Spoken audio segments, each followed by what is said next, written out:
So, good morning mga idol no. Nakadiri karon kay mag nami tunan ni ang kauban no. Yung si Tio bili na dia.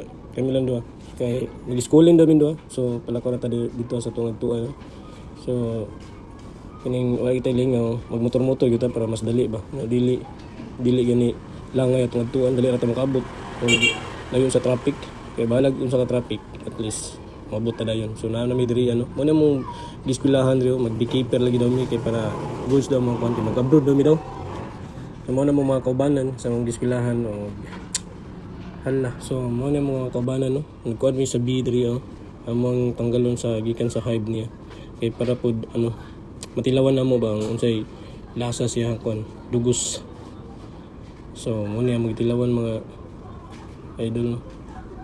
Sige tudluan pod mi ni Sir Anino kung saan mo pagkuan. Kung saan mo among buhaton para pagsulod sa B nga mabiyahe naman siya. Nagsuot pod mi ko ani.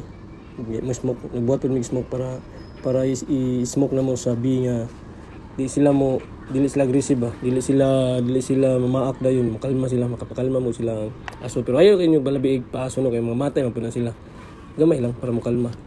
And then pagka man mo ana, dito na mi ana dito sa B na mong kunan pasuhan.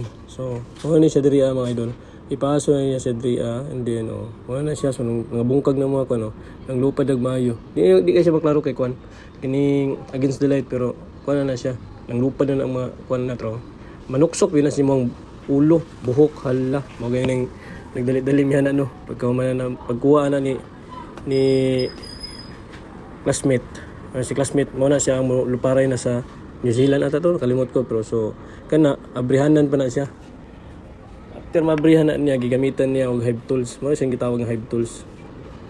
Kana yang gigamit mo na hive tools. So gahi kayo ang wax niyo, gawi ka pilit. Lisod kay kunon, lisod kay siya tanggalon di gyud siya lalim day. Unang ikaw dapat mangusog jud ka.